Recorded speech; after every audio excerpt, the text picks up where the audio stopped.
اس کتاب کا اتارا جانا اللہ کی طرف سے ہے جو زبردست ہے، دانا ہے،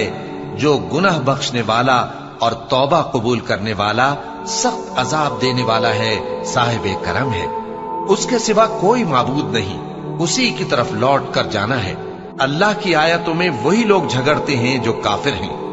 تو ان لوگوں کا شہروں میں چلنا پھرنا تمہیں دھوکے میں نہ ڈال دے۔ ان سے پہلے نوح کی قوم اور ان کے بعد اور امتوں نے بھی پیغمبروں کی تکذیب کی، اور ہر امت نے اپنے پیغمبر کے بارے میں یہی قصد کیا کہ اس کو پکڑ لیں، اور بیہودہ شبہات سے جھگڑتے رہے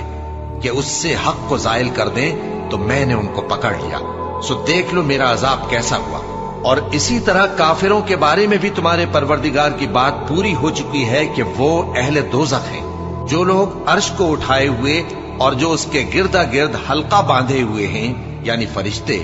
وہ اپنے پروردگار کی تعریف کے ساتھ تسبیح کرتے رہتے ہیں اور اس پر ایمان رکھتے ہیں، اور مومنوں کے لیے بخشش مانگتے رہتے ہیں کہ اے ہمارے پروردگار، تیری رحمت اور تیرا علم ہر چیز کو سموئے ہوئے ہے،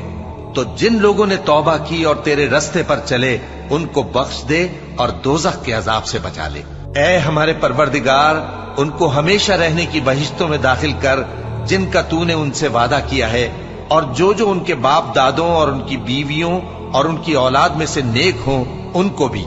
بے شک تو غالب ہے، حکمت والا ہے،